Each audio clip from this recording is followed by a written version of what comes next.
गरीब किसान और राजा। एक समय की बात है।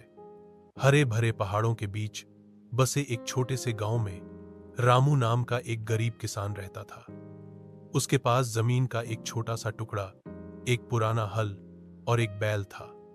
हर दिन उन्होंने सुबह से शाम तक काम किया, खुद को और अपनी पत्नी को खिलाने के लिए पर्याप्त भोजन उगाया। अपनी गरीबी के बावजूद रामू अपनी दयालुता और ईमानदारी के लिए पूरे गांव में जाने जाते थे। उन्होंने कभी शिकायत नहीं की। हमेशा रामू दूसरों की मदद करता था और जो थोड़ा सा उसके पास था उससे संतुष्ट था। एक साल एक भयानक सूखा पड़ा। फसलें बर्बाद हो गईं, नदियां सूख गईं और लोग भूखे मरने लगे। फिर भी रामू जो कुछ भी कर सकता था उसे साझा करता था। यहाँ एक मुट्ठी चावल, वहां पानी का एक बाल्टी।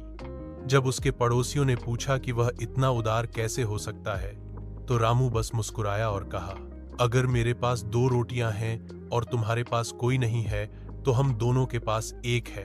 एक दिन राजा ने एक यात्री का भेष धारण किया और यह देखने के लिए गांव आया कि उसके लोग कैसे जीवित रह रहे हैं। थका हुआ और भूखा उसने रामू के दरवाजे पर दस्तक दी। बिना किसी हिचकिचाहट के रामू ने यात्री को आमंत्रित किया। अंदर आया, उसे धोने के लिए पानी दिया और उसके पास बचा हुआ एकमात्र भोजन साझा किया, उबले हुए चावल का एक कटोरा और एक आम। राजा बहुत प्रभावित हुआ।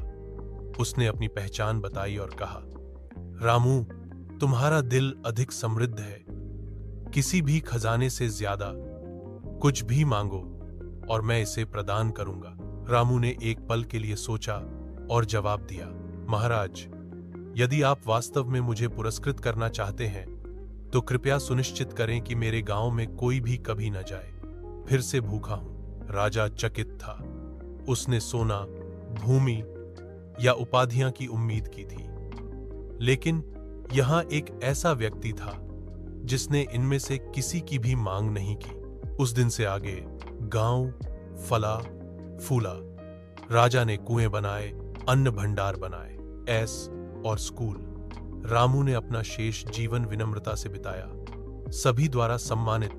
कभी सोने में अमीर नहीं, लेकिन हमेशा दिल से अमीर। कहानी का नैतिक सच्ची दौलत इस बात में नहीं है कि हमारे पास क्या है, बल्कि इस बात में है कि हम क्या देते हैं।